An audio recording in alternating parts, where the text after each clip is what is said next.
Nothing is easy. મારું મન ગમતું વાક્ય છે આ.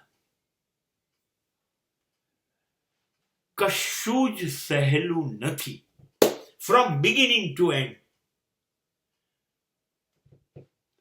હું જ્યારે આ પૃથ્વી પર બહાર આવ્યો ને ત્યારે 1 ફૂટનો હતો. But it was not easy.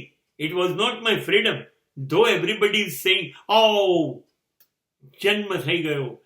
Not it. For that I have suffered 10 months in darkness. 10 મહિનાનો અંધકાર અને ગંદકી મેં વેઠી છે સાહેબ.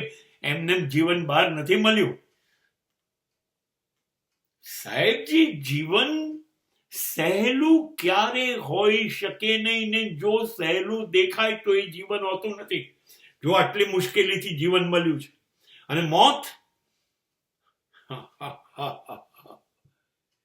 રોજ હપ્તે હપ્તે કેટલું મરીએ છીએ આપણે. ટુકડે ટુકડે મરીએ છીએ સાહેબ રોજ. Death in installment. અને છેલ્લે કઈ સહેલાઈથી મળે છે સાહેબ. ઝાટકા પર ઝાટકા વાગે છે અને ખબર બી નથી આપતું. તો મોત પણ સહેલું નથી. જીવન અને મોતની વચ્ચે કઈ ઓછી અથડામણ છે? અરે ગણો તો ખરા સાહેબ. 50, 60, 70, 80 વર્ષ જે જીવવું હોય કેટલું અથડાઈએ છે. રોજના 24 કલાક લેખે.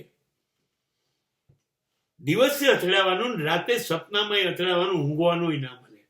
જીવન કોઈ રીતે કોઈ જગ્યાએ સહેલું નથી. હા, દરેક જગ્યાએ એવું લાગે છે. બાળપણ હોય ત્યારે એમ લાગીએ મોટા થાય તો એમ થાય કે કમાતા થઈએ, કમાતા થાય એમ થાય પરણીએ.